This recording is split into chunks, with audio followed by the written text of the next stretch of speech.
you know, younger people who are coming in, setting up with, you know, businesses with profit and purpose, and actually that's the future. What's that? What is there a tension between those two models, or are they? How do you see the relationship between social enterprise and actually employee ownership and mutuals? I think we need a mixed economy. I think we need every possible model, because no one of them has got the absolute truth about it.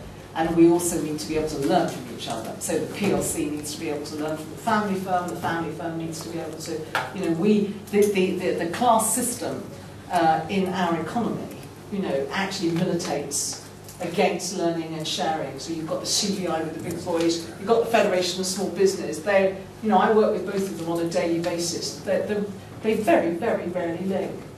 You know, there is no real culture of kind of sharing, which is why the stuff we're doing on engagement is interesting, because it goes right across from the smallest organisation, you know, right up to Tesco's.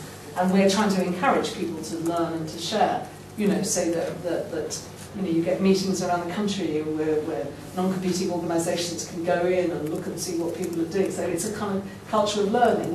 We basically don't have that in British management. That's part of the problem.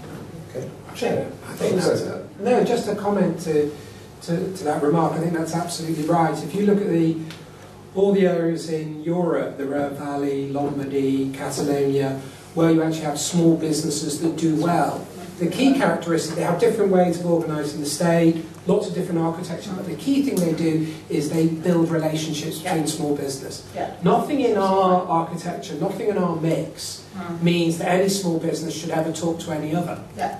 And what you have in all the successful areas in Europe where small businesses flourish is you have supply chain competition. And you get supply chain because essentially small businesses come together and compete as a supply chain or as a network against big businesses.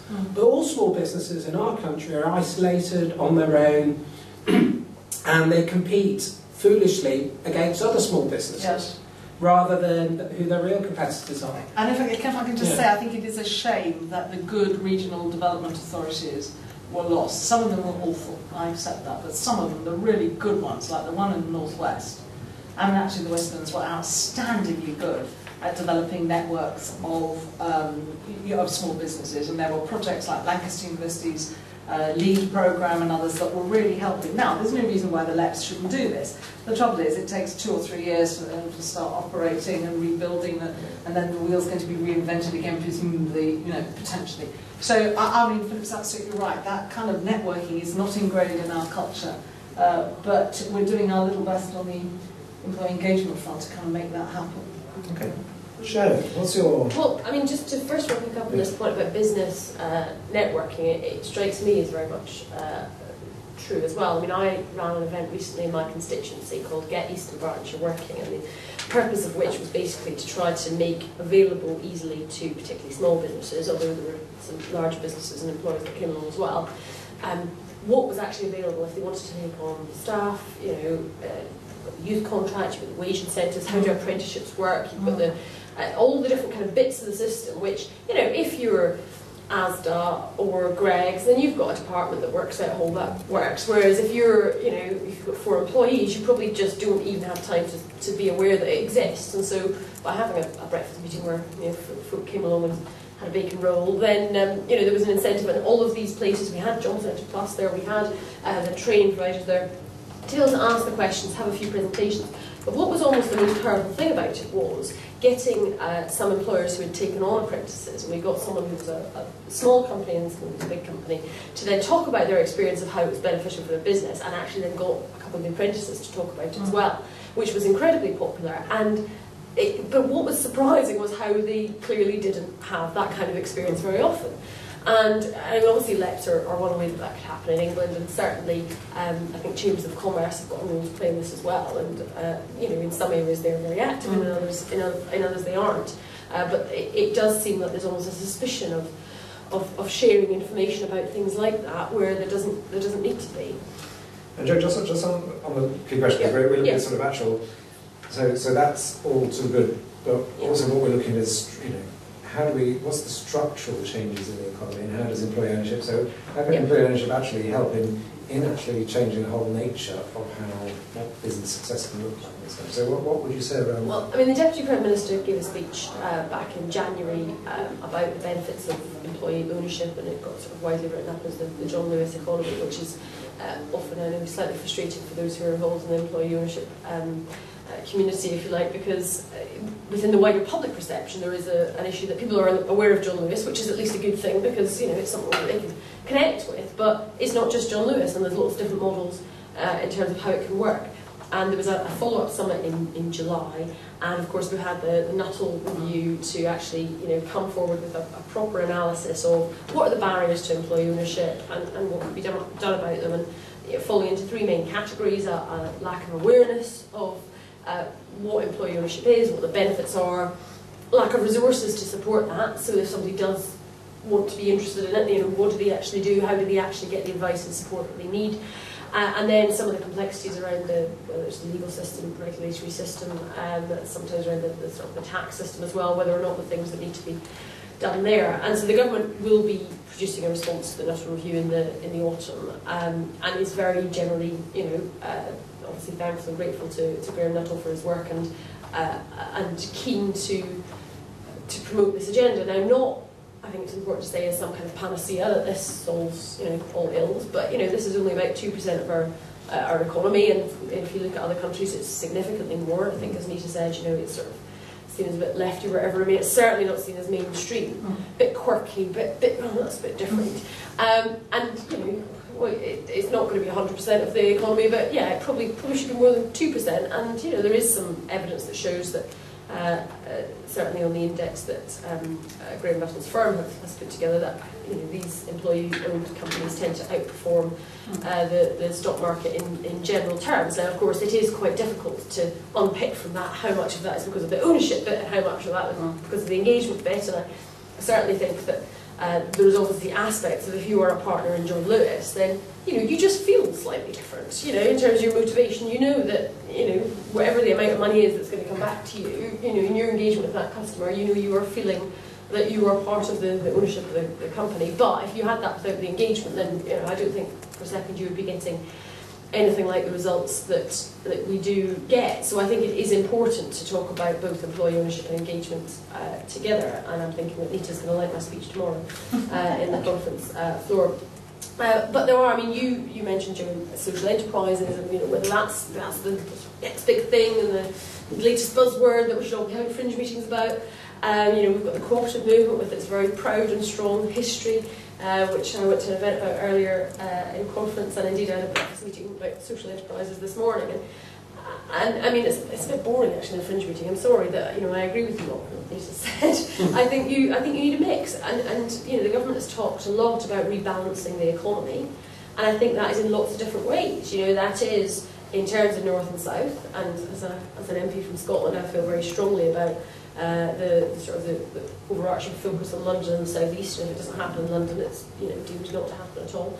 But also about what sectors we're involved in, whether we're over-reliant on one particular sector, but also about the different types of ownership models. And Vince Cable is very interested in this corporate governance agenda, and there's obviously been the K review into the incentive structures, but also looking at how we can get some more long-termism into thinking in companies. And if you sort of take it right back to history, obviously the way that companies were formed, the joint stock holding company, actually the people that held the shares had a stake, not just a financial stake, but they actually had a reason to care about what happened to the company, and it wasn't just about holding those shares for for a couple of months and selling them and seeing what profit they could get in that time period. And so you had this longer term approach. Now I happen to think that is inevitably going to give you a much healthier economy than if the people that are owning the businesses are, in general terms, really just looking at a short-term fluctuation in the share price. It struck me as it's almost perverse. When I used to work at a radio station as part of EMAP when they owned radio stations, and the focus from the managing director at all different levels, on the share price was, I sort of couldn't quite get my head around it. that, you know, even if you were taking decisions that, you know, you thought were actually going to be good for the business in the long term, you know, if actually the market's got a bit scared and the share price did something funny, then, you know, everybody got totally spooked. So, you know, I don't think that's necessarily one of the healthiest aspects that we have in our economy. So I think having a wider range of different models is a much better way and an important part of rebalancing the economy as well. And the only other thing I would just sort of say, I was intrigued that you mentioned prosperity without growth in Tim Jackson, because I actually spoke at the launch of his book in my previous incarnation as co-founder of the All-Party Group on Wellbeing Economics, which obviously I'm no longer doing as a minister. But I, you know, I am interested in this. You know, what do people actually want out of life? You know, we all basically want to be happy, content, have well-being. You know, whatever the words that you use for it. And actually, that's the same whether you're a managing director of a company or whether you're, you know, a cleaner in the Holiday Inn hotel. You know, people tend to want pretty much, you know, the same things: happiness and health for their family and friends and loved ones. And yet, you know, I think our incentives have somehow got a bit warped in some ways. Now, you know, growth in itself is good because of what it helps to deliver. It helps to deliver people in employment generally, and that is helpful for people's, not just their economic well-being, but also for their mental well-being and self-esteem and all of those things. And in that sort of space, I think, therefore, it's about the advantage of employee ownership is about having, obviously, more overlap between who your shareholders are and who your actual stakeholders are. Because if an organisation of any sort is going to, you know, be successful in not just delivering the bottom line profit, but in delivering, whether that's meaningful jobs for the people that are working there, whether that's a genuinely good service that is helpful to the community that it's working in, I think those things are all actually complementary, because if you get those things right, I think you will be more successful. But I think you're also more likely to get those things right if those people are genuinely engaged as stakeholders. And one way to do that is through a general overlap with them being shareholders as well. But we shouldn't just think about the employee side of that, because actually it's also important to think about the community and the customers and those other elements as well. So, I mean, employee ownership is an important part of this debate, but it's sort of part of the debate rather than the whole sphere. Thank you, Joe. But just so you say it's 2% of the economy, and it'd be great if it was more. But that you know, we know that change is not, you know, there are lots of things that we would change from a rational perspective that don't get changed, because actually behind that rational perspective, people actually behave around sort of culture, history, sort of values, morals, etc. So what is the block to this? Because you can have all the legislation, you can have all the encouragement, but actually, if there's this idea that it's quirky and left-wing and actually it's old-fashioned, actually we're not going to get that change. So what actually is going to help to move that forward? I mean, I think I'm not sure it's necessarily seen as old-fashioned, but I think part of the problem is that it's not seen. So it's not that it's seen as quirky or left-wing. I mean, it might be by, you know, sort of people in this room that know a little bit about it and can sort of see where it gets placed in the general media and public debate when it is in the public debate. But part of it is just not enough of a part of the public debate. You know, I mean, I studied a management degree. I'm trying to think about, you know, any you know, lectures that I had where it came up. You know, in terms of the sort of the business pages of you know, of our newspapers, yeah, I'm sure there's occasional articles about it, but it's not high profile. John Lewis bonuses. Exactly. So it's not high profile. And so that lack of awareness, I think, is the key starting point. And you know, you don't get change overnight. You're quite right that there's all of these. You know, the way that people have done things, the way that people have perceived the right way to do something, and achieving a change in culture isn't straightforward. But actually, the idea of the sector-led institute, which, you know, we're you know, in principle very supportive of, that you actually have effectively a kind of, you know, professional body that promotes the concept, and you know, building on the good work done by the Employee Ownership Association. So you actually also have the case studies, you have the stories to tell, you make it real, you bring it to life. And you show tangible benefits of something which otherwise you know, people are sort of talking about in the abstract and doesn't really seem very specific. But just push you a bit on that, because obviously, you know, you can have all the rational arguments. So you know, we can sit and say, well, of course it makes sense because people are more committed. We've got examples of it, but it's not happening. And so even if you sort of have an industry group that's sort of pressing the case, it still feels that there's another block to actually this coming back into the sort of mainstream? You know, is it cultural block? Is it because... I'm not necessarily convinced that there is, but to the extent there is, I mean, I think if you look at other trends of change within the workplace, if you look at, you know, employing more women and having women in more senior positions, if you look at the discrimination that people with disabilities face in the employment market, you know, again, there's good rational reasons for having more women on boards or having, you know, more people with disabilities in your workforce, but it takes time because you need to win those arguments. And I think perhaps to the extent that maybe there is a barrier that has shifted is that we had an obsession with, you know, money is absolutely everything, and I think that the collapse in 2008 and the sort of breaking down of our financial system has caused a lot of people to sort of question how are we doing things, and when we are getting things back on track, which everybody's clearly striving to do we want to do it in exactly the same way as we had before, or what are the risks that we want to try and mitigate, and if we're having the opportunity to try to you know, create something a bit different, then what do we want it to look like? So in a sense, there's that opportunity. But I also just think that the big part of it is that it hasn't been done like this in trends for a while, and to get anything to change and move in the right direction, you know, people are stubborn things, you know, we don't change our views quickly and easily, and you know, that's why it does take time. Okay, thank you. Philip?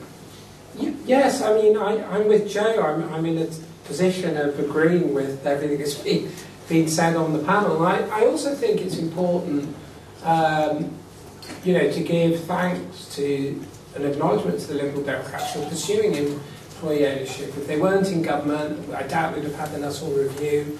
I doubt we'd have the measures that we've had. It's a bit, you know, the government's a bit odd in the sense that its major agenda is deficit reduction, but its economic radicalism is actually contained elsewhere. It's contained in Francis Lord, you know, pursuing public sector mutuals. It's contained in the Liberal Democrat support for things like employee ownership. And I think that it's very important. I mean, politics is a dreadful business. It's a dreadful partisan business. But I think it's very important to acknowledge, you know, what matters. And I was at the launch where Nick Clegg was there and Norman Lamb was there, and they were profoundly committed to this. And I think the best part of liberalism for me is Joe Grimmon's old view that what we need is to create the mechanism for economic participation. And I think it's that I think is the really progressive aspect of the liberal tradition. But just go to the points that you know that both Joe and Nita have raised. I think both of them, I love Nita's point, we don't have a killer app. And I really like Joe's point that, you know, and I think it's true, people are difficult, and an acknowledgement that it takes time. But I think there's something has happened in our country that prevents this going to scale. And I think it's both cultural, and I think it requires both a cultural and an institutional response. Thatcher changed profoundly everything, you know, British society in an incredibly radical way. And I've written some of those have been profoundly good and some of those have been profoundly damaging. But what I think she did that was profoundly good is she awoken the basic entrepreneurial spirit of the British people. Literally, millions and millions of people started to think of themselves as entrepreneurs. Now, what's interesting is that we have literally millions and millions of single entrepreneurs. 76.8% of all British businesses are just sole traders. And one way to look at our economy is like an hourglass, that we've got a huge demand from the bottom to trade, to own, to engage, but they can't go to scale and they can't grow to scale. And the reason we don't have a Mittelstand or a successful, growing, small to medium-sized business is exactly as Nita said. We don't have the structures in place. All of our lobbying groups, from Chambers of Commerce and the Federation of Small Business, all of whom I like, and all of whom are staffed by very good people, they're just vertical lobbying organisations. They actually don't really group to the extent that they should their members and relate their members to market opportunities and try to grow the supply chains, exactly as the RDAs used to do, and some of them good and some of them were awful. Same with LEPs, some of them will be good, some of them will be awful. And that, I think, is the real key, and that's where I think Nita's work on relationships and your work, Joe, on employee engagement actually could be the type of way in which these type of relationships are brokered. So what we've followed in this country, if you forgive this historical narrative, is we've actually followed an idea that individuals can make it by themselves. And all the evidence shows that they can't. Individuals cannot make it by themselves. And that's why Britain has the highest rate of social immobility in the OECD, followed by Italy, according to an OECD survey in 2010, followed by America. Just as another remark, how do we convert? I think the killer app is something like this, is converting all this aspiration at the bottom into some form of relationship that enables people to see they have nothing by themselves, but they might have something together. And it's the fundamental key. It's the key to the work that we do at ResPublica. It's the key. How do we foster and create associations at the bottom? How do we create relationships? How do we both create the demand for relationships from individuals who think they can go their own way, and how do we create the capacity around them to group them, to leverage their aggregate assets, and to get them to operate together. Now, one way to do this might be to understand the failure of the current system. I'm just looking at a graph in front of me. This is the share of employees in low-wage work. Top of the tree is the United States, that 24.8% of all employees in the United States are in low-wage work. Followed, this won't surprise you, by the United Kingdom at 20.6%. What we've got is an ongoing asset crisis in this country. We've got a situation where more and more people are being proletarianised. The Resolution Foundation has done very good work on the collapsing middle. We know from its latest report, even on very optimistic growth foundations, by 2020, the median level, the real income will be 2% less than it is at the moment in real terms. But for the bottom, it'll be 15% less. So not only do we have a squeezed middle, we also have a collapsing middle. Now, what that does, rather than throw our hands up and say, let's have more welfare or something like that, what that should do is that should be the crucial opportunity to create relationships and create the possibility for mass aggregated ownership. And that's something, again, at ResPublica we're very keen on. We've seen this in the Green Deal. My colleague, Caroline Julian, in the room there, wrote an award-winning piece on how actually individual consumers could come together and as a large group of consumers could convert themselves from consumers to producers, could flip into ownership. And it's that app that I think we seek. I think the demand and the need is there. And what I have argued for a long time is if we're going to normalise and mainstream this model, what we have to do is create a new hybrid situation. And I think all the diversity of models that we have at the moment, if they run as they are, we'll still be in the situation where it's only 2% in 20 years. And the Nuttall review that I really liked said in it, we do not yet need to create a new company model, but we're open to it. And I think the new model that needs to be created is a hybrid model.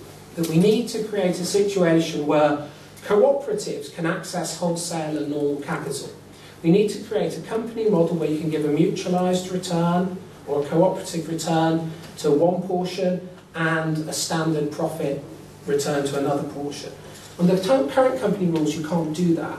And actually, I've worked quite closely with People's Supermarket, and they can't go to scale for the very simple reason that wholesale capital, the market out there, doesn't understand what they need.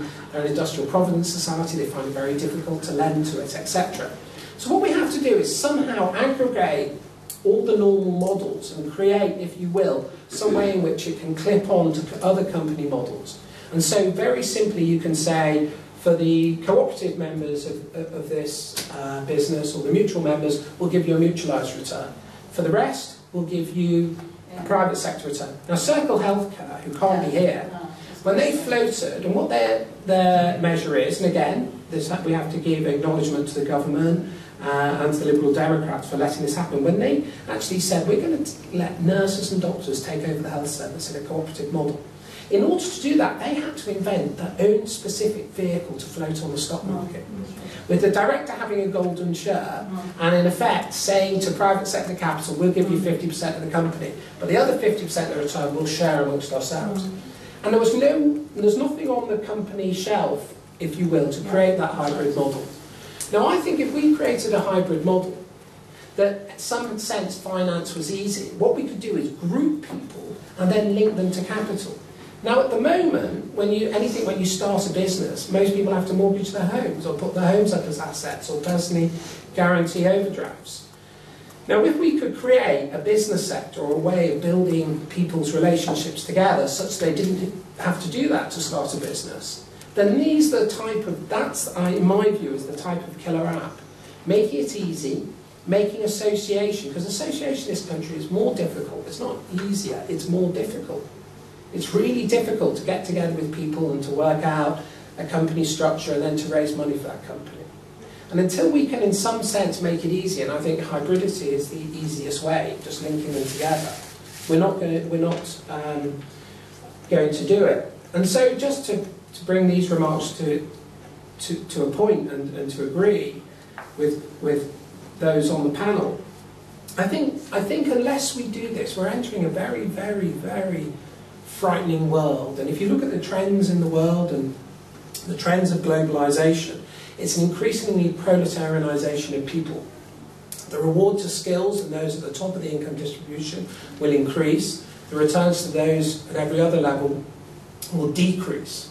We see a situation, and I've quoted this before, in 1974, the top 1% of US families, US households, owned just under 8% of US GDP. By 2007, they owned 23.5% of US GDP. So what we're seeing is wealth is not just flowing upwards, it's being pumped upwards at a vast rate. And what we're going to produce is a society that is so attenuated, is so collapsed, that actually economic well-being will not be able to be sustained. And so I think the necessity for altering, I particularly was interested, Joe, in your remarks on incentive structures and on the K review and on what we could do to change that, I think is absolutely crucial. But it seems to me ownership and making ownership easier is one of the key building blocks in getting us out of where we are. Joe, do you agree with that, that view that actually if we don't do anything fundamentally different, that we're going to end up in this situation of that growing divide between, in a sense, the top and the bottom? I think that's slightly apocalyptic, and I suppose I'm a natural optimist, so I don't quite subscribe to that degree of pessimism. But I mean, certainly we're in the foreseeable future for, and I was at the Resolution Foundation Fringe last night, for many years now of difficulty, because austerity is not going to be over quickly, and therefore if you look at living standards and when they're going to be able to return to the stage they were at, then that is not something which is going to happen quickly. And so, I think in any event, I think we needed to reassess our priorities and what really matters most. But it's another reason why we need to make sure that we are addressing the inequality issues as well, because there is also a danger that in that kind of environment, if you don't do that, then you do end up with a chasm opening up between people at the top who are very, very wealthy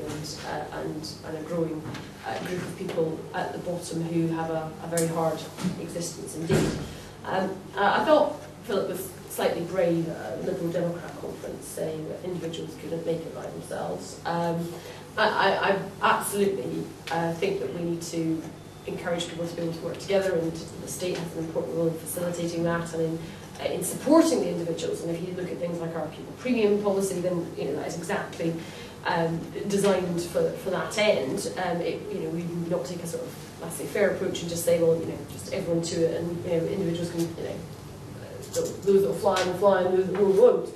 And there's definitely a role in particularly trying to ensure that there's equality of opportunities there. But I think that is quite pessimistic to say the only way that things can be achieved is if sort of everybody groups together in a sort of in collective action. There's a place for it, and there's been some great stuff done, for example, on the group buying of cheaper energy bills and getting better deals. And I'm not saying there's no merit in that idea, but I think the empowerment of individuals as individuals is also very important and has. But we've had, I mean, hold on, I'm going to. No, it's okay. I mean, I just want to put.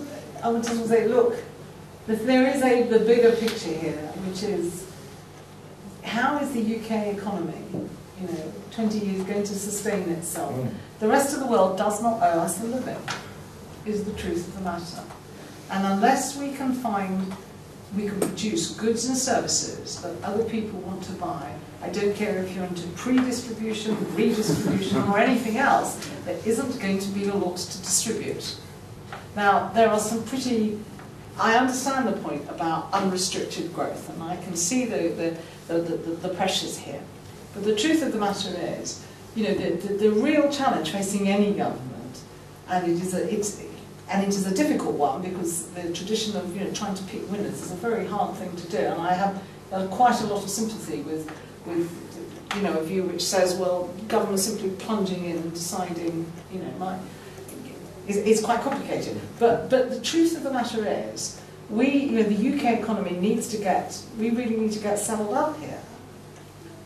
Because India and China are producing 3 million good graduates a year. These are not Mickey Mouse graduates, these are serious graduates. If you go to Singapore and look at how the economy is orientating itself, towards not just the first world, but the kind of, we're talking, I think that we are still living on past glories in this country. And we need a kind of wake-up call. Personal view, part of that is releasing the entrepreneurial spirit. Part of that is doing it through a variety of different forms. But my goodness, we need to do it. And, I think, far be it for me to advise the government, but I do think that a sense of looking above the horizon to what the big challenge is, how is the UK going to sell enough goods to get enough income to be able to maintain not just individual living standards, but the welfare state, however you want to recast it.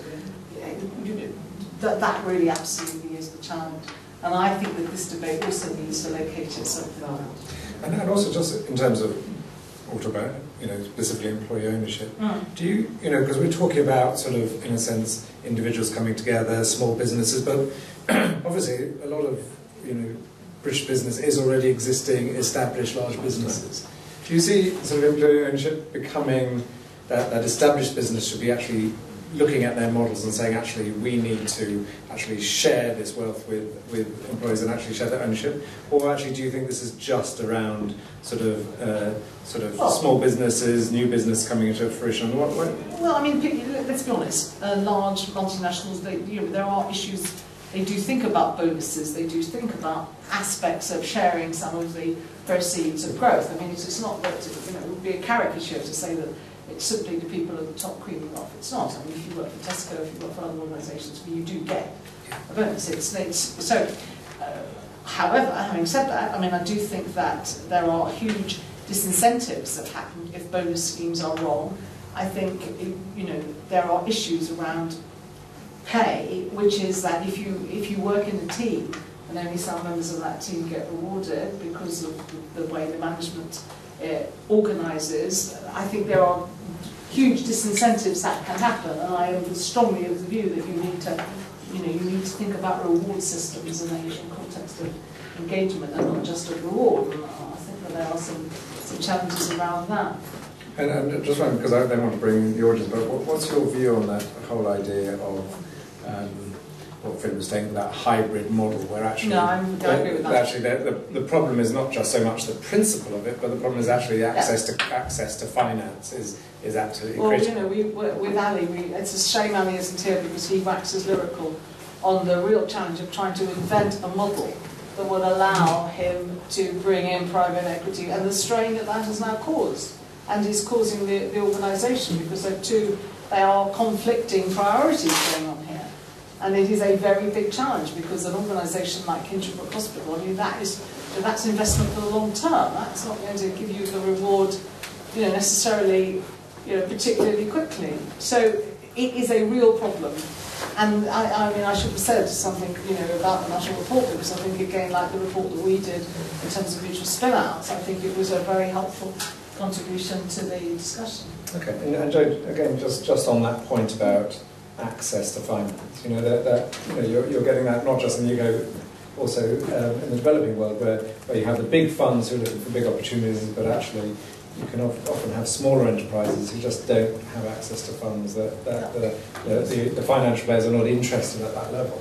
I mean, is there something, is that a problem, and if so, what can be done to tackle that? Well, I think it is. I'm not necessarily going to have all the answers in terms of what can be done to tackle it, so you'll get an honest answer from a politician there. But I mean, I had a similar discussion this morning with the social enterprises about, you know, the fact that they don't have assets in the same way to put up a security, to raise finance. Obviously, they can't sell equity in the same way, you know. So it's clearly an issue that I think does need to be addressed, and I look forward to seeing what potential solutions there might be. And in terms of the international sector, I mean, I'm personally a member of the, if you like, there's an organisation called Kiva, which I would encourage people to have a look at, KIVA, which, you know, actually in terms of really microfinance, you know, you lend 50 quid to, and you can choose, you can choose the woman in Sierra Leone that you're going to lend it to, and she pays you back over a few months, and then you can lend it to somebody else. And it's you know, I think it's not the whole solution, but I think things like that, actually empowering the individuals through collective action, are an important part of the solution, particularly in a shrinking planet. Actually, you know, we are in a position as a rich and developed country to be able to, you know, to do some good, and so I think there's a whole range of different skills. But just to follow up on that point about Kiva, because one of the things, many things I do, I don't look after our Christmas appeal, and last year I wanted to support a sort of Kiva type organisation overseas, and then looking for something that was in the UK, where actually, you know, our readers could say, we want to contribute that 50 quid each, and then you get into all the FSA rules, and actually there's nothing in the UK that actually matches that. And is there a need in different times that actually, you know, we always look about transferring skills to the developing world, but actually that projects like that, actually if you have huge numbers of people, individuals in the UK who can contribute 100, 200, £1,000 to support some young person starting a business, or whatever. Why don't we have that here? That's a good question. I don't know. I mean, you know, it's interesting, because I'm sure there would be a. Because that is the sense of going. I mean, there are some. Not some sites. I'm trying to. It's not something. Well, they're credit unions. But that's not a. That's a sort of where you get an. I mean, that's a sort of formal. Yeah, and you get. Yeah. They're not actually something that replicates that. Where you say actually communities can come together to support people in communities in any sort of. There was a programme on David Bank. Did you see the guy? And I mean, there were good reasons for the FS. I mean, it's like everything else that, you know, the law of unintended consequences kicks in. There were very good reasons, and it was to do with loan sharking, that the FSA rules around, you know, what you could, how you could set yourself up to do this, and the limitations. It was done for good reasons, not for bad reasons. It wasn't thinking about. But it might have choked off. Yes, exactly, and maybe that's something actually that's worth looking at. Blimey. An idea. We haven't got a lot of time, so just want to say, are there any questions from the audience, or perspectives, or ideas, or anything else really? Has anybody tried to set up a mutual or small business? Does any of this resonate with anybody? Else? Sorry, well, trying to say something at least. Joe S, as opposed to Joe C, ticks a couple of boxes for me, because I'm Deputy Chairman of the London Chamber of Commerce. You mentioned the Chamber movement. Phillip then started criticising us. Actually, we did quite a lot to boost trade around. We've just launched our own trade missions, the first time Chambers have done that without government. No, I think the Chambers of Commerce in certain ways. But I'm also a member of the Co-op Party, so you talked about co-ops as well. I think we've covered everything. So I'm very pleased with that. I think what is interesting, because one of the things I am looking at setting up now is effectively a model based on how barristers work. And you know, that's the barristers can do it. And so describe that model. Well, essentially, I mean, of course, now the legal model technically is a limited liability partnership, but basically they come together so they pool their resources essentially. The overheads that make the business work are taken as a portion of their earnings, and they effectively eat what they kill. So they take out from it what they bring in, and you know, that model's been around for centuries, and it's obviously a version. I'm sure they wouldn't think of it, given they would, I'm sure, think of it as left wing and wacky employee ownership. I don't doubt if they think of their chambers as effectively an early version of employee ownership. But there are lots of different ways it can work. I think the problem for SMEs, as you've said it already, so I'm only reiterating what you've said already, is the difficulty of doing it, the lack of knowledge. Obviously you know it, but I certainly hear it all the day every day from our members. Just keeping on top of keeping the business going, on top of all the bureaucracy that comes out of government, anyway, is more than enough, without them then being able to think through different ways of effectively bringing in new equity to the business potentially. And what's your view on the whole idea of employee ownership? Because what we're saying is actually, we know that for the next decade, 2 decades, we don't know how long we're going to be in for difficult times. Difficult times often lead to new inventions and new ideas, or bring back old ideas that need to be dusted off and brought back or rethought. So when you look ahead the next decade, is employee ownership actually really important? Or actually, are there other on the fringe? Actually, we need to look at I think it's going to be a long struggle for employee ownership to make much progress.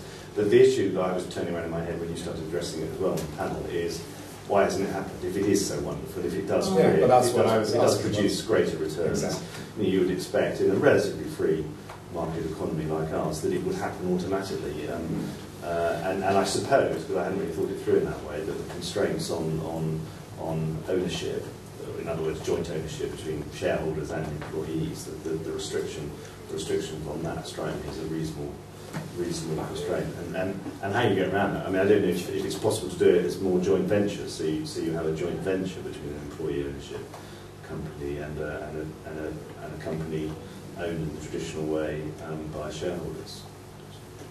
Yes, what is your... No, I'm just thinking actually, if we'd had this debate in this room 30 years ago, it wouldn't have been about what we talked about. It would have been about employee ownership as part of the package of distribution of assets. Liberals would have said part of the problem was the concentration of ownership in too few hands. And part of the answer was to disperse ownership for all, as the phrase was in those days. And it was about distributing assets, ownership, as a way of stopping the proletarianisation, if you want to call it, is by getting people's income to be partly through earning of assets, not just through work, just through wage slaves. I think we've lost that anger. It was set up in opposition to social democracy in a funny way, because it was Elliot Dodds and those liberals who really were opposing what they saw as state domination, and they saw this as a collective, not as an individual, but a collective way of getting power dispersed. And they wanted therefore to use. I mean, there were great rows. I was looking at them last night actually after the failed vote yesterday morning for compulsory. The compulsory right to have shares in the company, which I don't know. Liberals would have cried in their beer over that 50 years ago, because it was a standard view that we had to use government action to enforce it. And why do you think that has? Because what we're talking about, what's coming up a lot is about the cultural, what's changed. It's not necessarily rational decisions; it's also culture. I mean, part of you use, I think, that anger. Do you see that coming back? Well, I think it's come back a little bit, hasn't it? I mean, we talked for the first time for a while about wealth taxes. I mean, Richard Wainwright would have bored you to death about the necessity to tax the recipient, not the giver, as a way of dispersing wealth, as opposed to concentrating in wealth. But employee ownership is part of that argument. It wasn't separate from it. It was how you distributed ownership, not in the state, because don't forget, the dominant view on the left was this. Joe Griffin used to rant on about this forever. He used to say, the great dividing of the way was 1920, whenever it was, when the Labour Party became state-orientated, and the corporates and all that didn't go that way. And I think we've lost the anger that says wealth is held in too few hands, and if we want to make a fairer and better and more prosperous society, therefore you've got to spread the ownership, the asset you've got to spread. And Joe, just going back to your anger. So I mean, is it just that everything's gone flat? Because where's the passion? Where's the saying actually where's the thumping on the table and the sort of sense of passion and sort of the righteousness of it, and this is what really is fair and this is what really is equitable. There doesn't seem to be any of that real. Well, I think there is not necessarily around the employee ownership debate. I mean, I think that perhaps obviously if this was happening 30 years ago, I'd have been 2 years old. So, so the sort of the concept that people being employed and working, obviously not everybody, because some people will be setting up businesses, but I don't think that's a concept that I would find very easy to get angry about. I do get angry about concentrations of power, and there is obviously a link between wealth and assets and power, but that's where it also comes back to the engagement stuff as well. So I mean, as Nita says, you can have a private company where the assets might be held by the owners, but actually the company works in a very engaging way, and so that power is distributed and dispersed.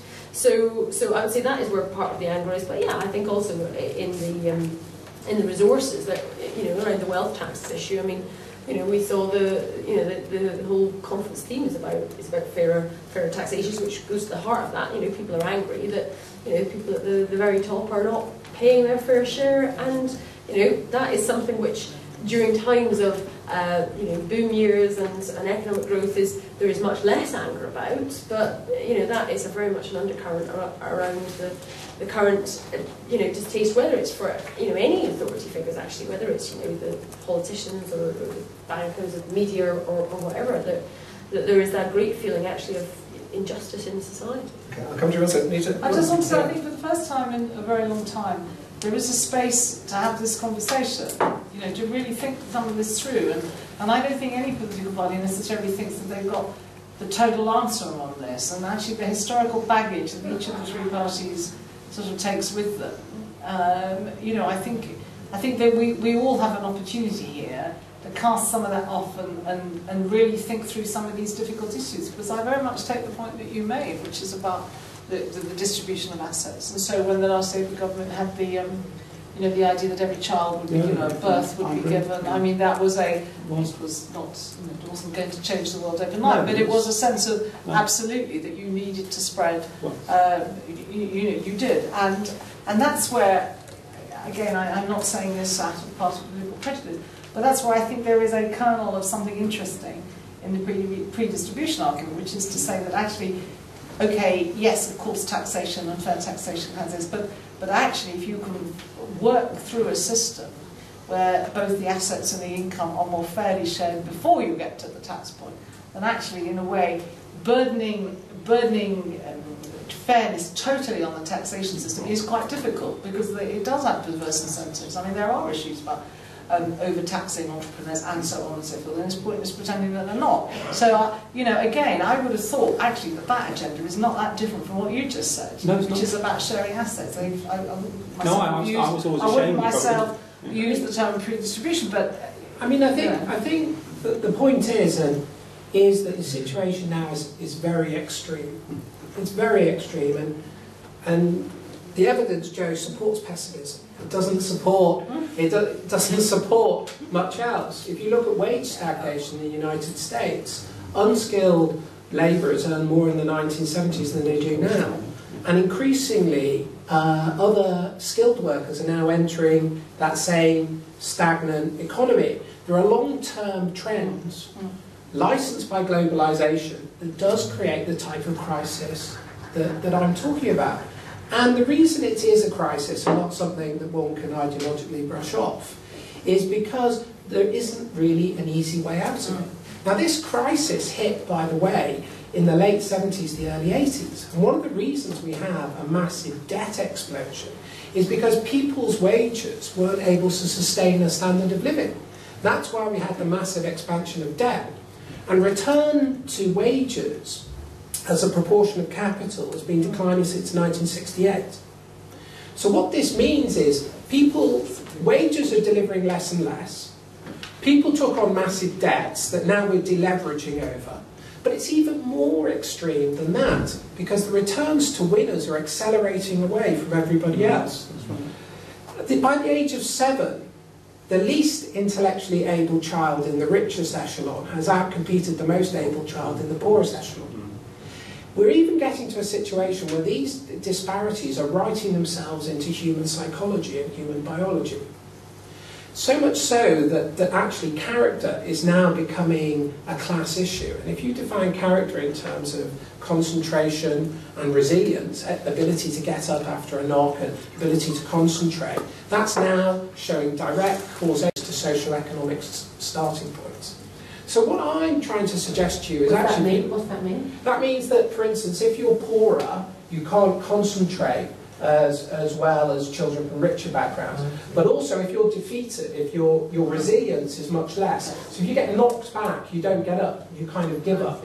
But actually, middle-class kids get up, they fail all the time, and they proceed. They're not allowed to fail, they're middle class. Well, I mean, we'll get on to that once. But I just want to suggest to you that actually, in human history, not only do societies fail to compete and actually collapse, and they do, classes of people fail to compete and can become permanently outside of the productive process. If you go to parts of Liverpool, where I'm from, where participation in elections is at 3%, we now have generational poverty. And poverty is something now, because it's so much, all human reality is multifactorial, it's now passed on from children to children.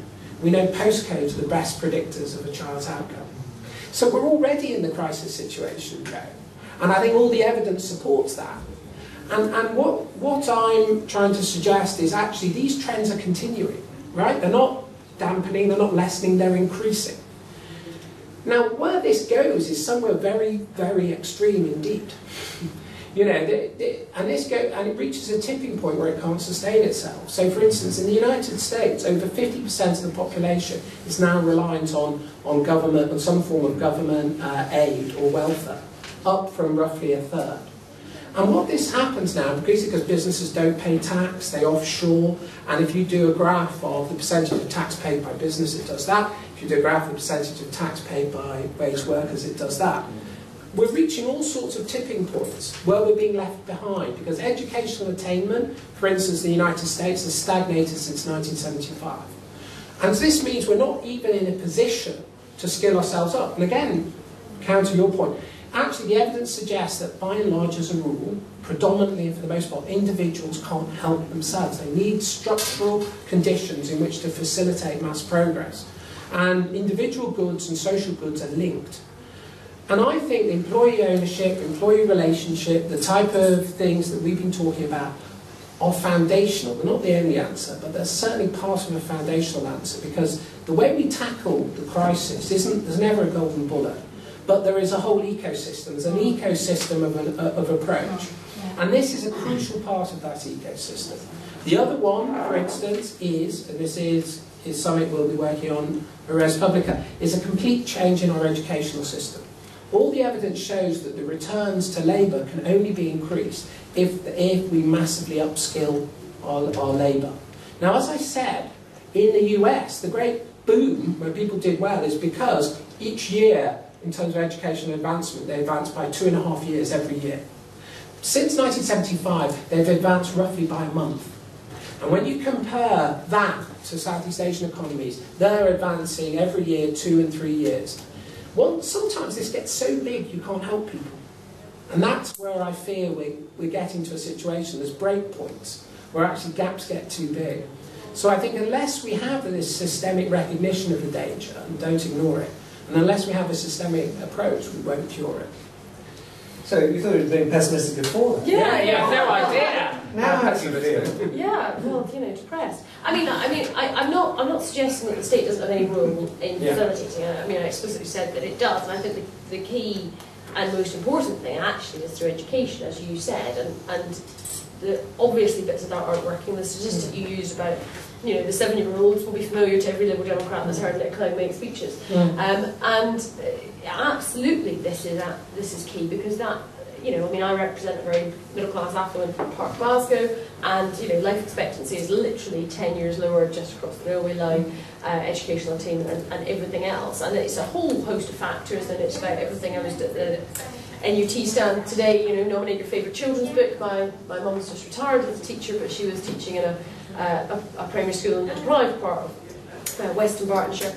And there was children that went home. There wasn't a single book in the house. They had no interest from some of the parents. She had some dreadful cases where, you know, the sort of parents are just drug addicts, and if they, you know, got a safe, good night's sleep, they were doing well. And so, you know, dealing with all of those problems is not straightforward, but education has to be the key. But I mean, I think there's also an interesting thing around the value that we place on people who are doing that educating, and as you say, the skill level of them, because actually what you have, which is linked to the demographic changes and the empowerment of women in the workplace, you know, women who, you know, go to university and are very, you know, well educated, who probably 40 years ago would have gone into teaching or nursing, you know, now have a whole range of choices and options open to them, which is great and is wonderful. But it means that in terms of, you know, what we're requiring of teaching, and that perhaps the status of teaching in our society is not what it was, and is it attracting the people that, you know, that it needs to be, because that is one of the most important jobs that people could possibly have in terms of, you know, the next generation. So I mean, I still am an optimist. I still like to say that these things can be solved. Oh, yes, I do. And I'm not complacent about saying that there are these problems. And you know, we're not going to solve it all this evening, nor is employee ownership going to be, as you say, silver bullet. But I refuse to agree that there are people that therefore just can't be helped. Some of it needs to be very targeted. And to be fair, one of the, I think, great legacies of Labour in terms of Sure Start, where it works well, is also an important part of the solution. Now, you also need to guard against the situation where, you know, the Sure Start Centre, that my sister used to go to, or all the classes that were put on it, with the yummy mummies from the nice bit of Trafford, which, you know, head along there, and the people that actually it was, you know, supposed to be targeted at, if they turned up, would probably feel quite isolated and probably unwelcome. So, you know, I think there's a whole range of different interventions that are needed. And one of the biggest challenges is, of course, the short-termism, the inevitable short-termism of politics, because you put in place some of these changes and you're not going to see whether it's worked and see the benefit of it for 15, 20 years at least. And, you know, in a system where, you know, you've got to win the next election in less than 5 years at any given point in the political cycle. Short-termism is endemic across the piece, but I'm very aware of time, and I'm also aware that you want to either make a comment or ask a question, so that, and then we will sort of close the Well, being late, if you need to close up, I think. No, late's okay. You were sociably late, you weren't too late. My name's Ish, I'm from Epping Forest. I don't know if it's been covered, but just my thoughts about financial illiteracy. You're talking about the structures of companies, and I'm just saying from a layperson's point of view, are they going to think when there's a job interview over, I've got to see what the employee ownership part of this is, and whether I'm a stakeholder, a shareholder, or I'm actually a partnership person in it. Or are they being taught at school? Is it part of a careers advice? Is there anything within their spheres of interest saying to younger people joining what to look for? You know, you talk about it's a very interesting. Someone I know who works in cars. I was astounded. I've never forgot. He telling me people sign up for 27.9% on their car loans, and he said they don't know, and I earn money from it. I said, well, good luck to you. They just look at how much is a month. Right. So there's so much responsibility on the small elements of just understanding the basics. You go into something, eyes open. You know, the pensions are a huge problem at the moment. Getting young people involved in pensions, paying into their pension. Okay, Nita. I think it's a very important point, and how you have I mean, in my view, part of the sort of whole citizenship agenda should absolutely be around equipping people, you know, to cope with the complexities of, as you say, things like the finance system and so on. And I think there's a very strong role for that, because that kind of the financial literacy, the way you're describing, actually also then impacts in terms of, you know, the entrepreneurs and so on. It is. I mean, it's an important issue. What I think, if I could just say this, what I think has been so fascinating about tonight, I think it's been a really brilliant discussion, is that we couldn't separate the question around the role of mutuals and so on from the bigger economic point. And actually, you know, we come from different traditions. I obviously have a Labour background. Joe and Phillip, at least in theory, from and actually we have this, you know, the kind of fundamental analysis both of the problems and of the complexities of the solution. We absolutely, I don't think there was very much, you know, difference between us. Now that also gives me ground for optimism, actually, because if it is possible to have a sensible adult-to-adult conversation, you know, about this stuff, then we're more likely to be able to come to the solution than if we simply retreat behind the sort of traditional tribal barriers, because frankly that's not going to help. Well, I think that is a good point to end. So thank you for coming. Thank you for the panel. Thank you. Thank you.